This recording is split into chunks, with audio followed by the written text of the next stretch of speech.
Good morning. It's Artifacts and Big Racks. Well, I'm gonna have to switch up here a little bit. I've only found 2 broken points today, but I'm in this area, and some of you that's not familiar with like quarrying sites, you know, and just the places where the Indians got all their raw material to make all these great tools and arrowheads out of. Well, I live here in Coshocton County, and I'm in the heart of it all. So let me show you some things. Look at that. That's a strange type scraper. You can see the end of it there is very, very finely knapped. And then you got this guy here. It's also a scraper. Look at the work on this. But I noticed almost like a nutting hole right here.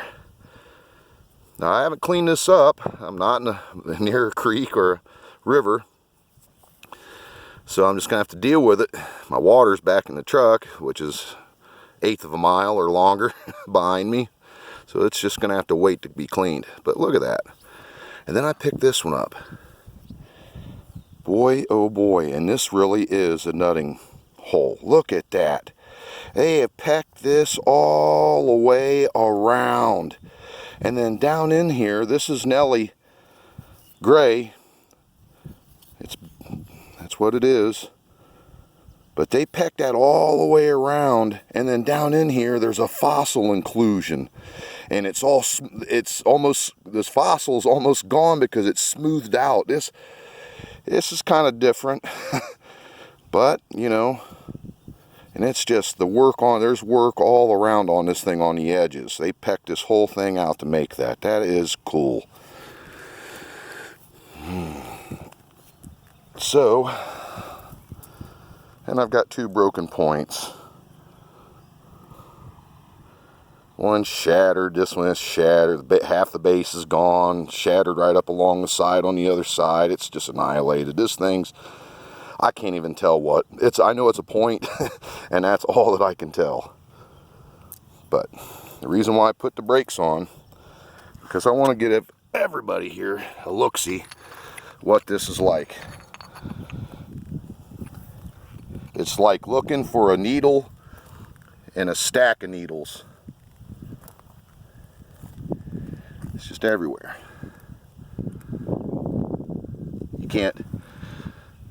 You just can't turn without finding Nelly gray, shattered all over the ground.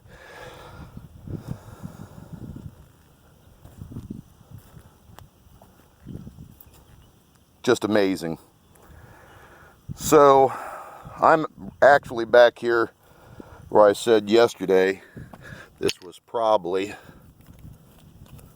look at that. That could have been anything, but it's just a big flake. There's good, you know, it's not all Nelly gray in here either. There's black, there's Flint Ridge. So obviously this is a workshop area / probably quarry area. I suspected it the other day. I knew it was either agricultural or a quarry place when I hunted the bottom end of this field.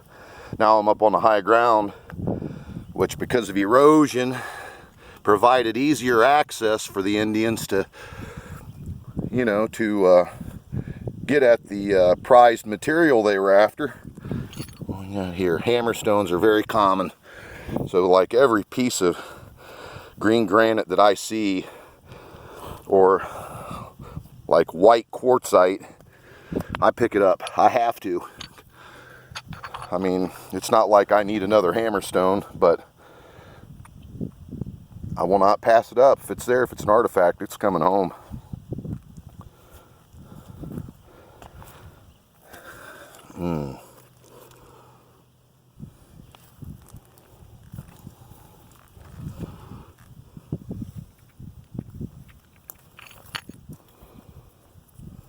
This piece of black.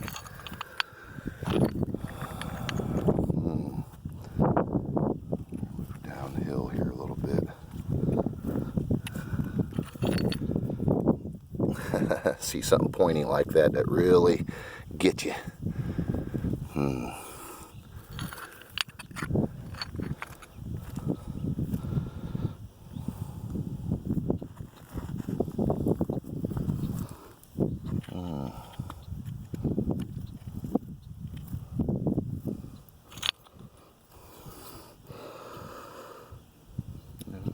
Typical Upper Mercer.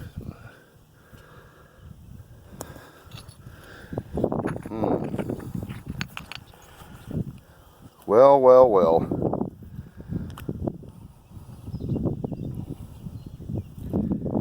Well, everybody, I just wanted to give you an idea what it looks like down here.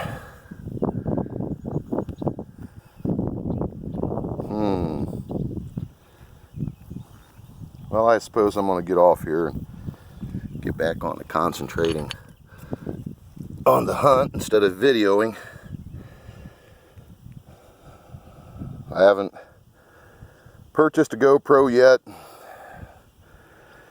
and I'm starting to come to the realization that I have to maybe buy a premium YouTube so I can correspond with people and receive messages and things like that. I'm still figuring this whole thing out.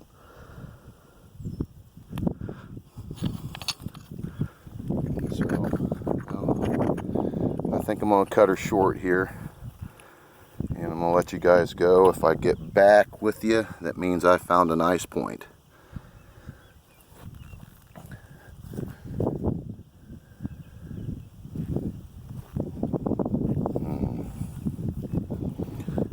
Starting to get off the primary spot here. I need to get back to the rise.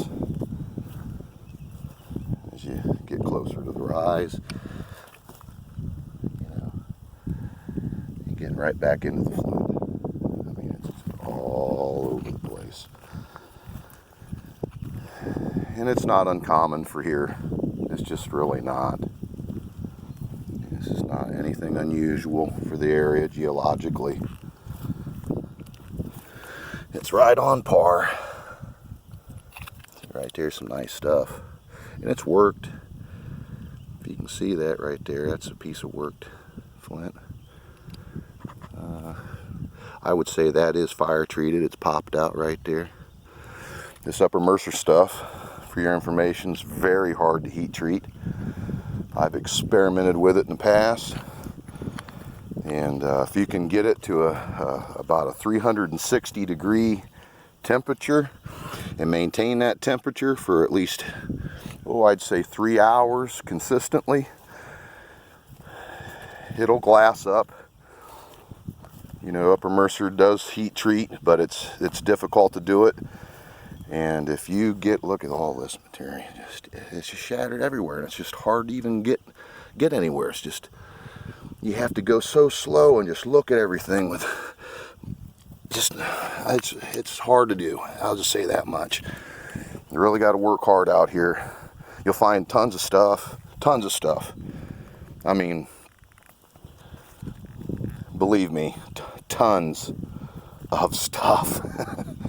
But boy, do you have to just pick through everything. But to get back on the heat treating process, though, of Upper Mercer, if you get that over 360 degrees, it makes it in just, I believe, the molecules, it does something to it molecularly. You know what I mean? It's just, it makes it crumble almost like grains of salt. It won't flake properly after you get it too hot. It ruins it.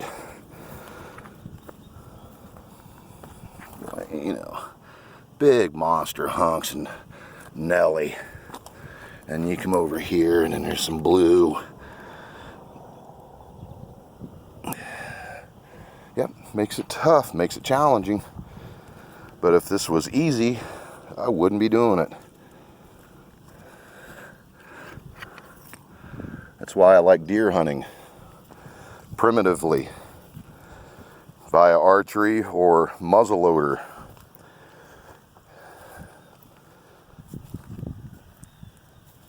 You must have good skill set to get her done, and it's not easy.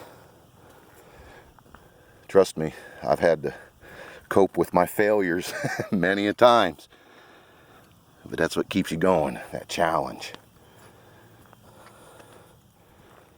Well, I'm about 10 minutes of video here. I'm going to have to cut her short. I want to get back on the hunt, but hey, I really appreciate everybody subscribing. I really do. For those who have not subscribed who see this, please subscribe, because this is what I like to do. And if you like to see a guy find some nice stuff, talk about Indian stuff, show you some artifacts, some raw material, well, just stick around, because I'm going to show you even more. Well, hope everybody's enjoying the holiday, and well, be safe out there, and God bless America.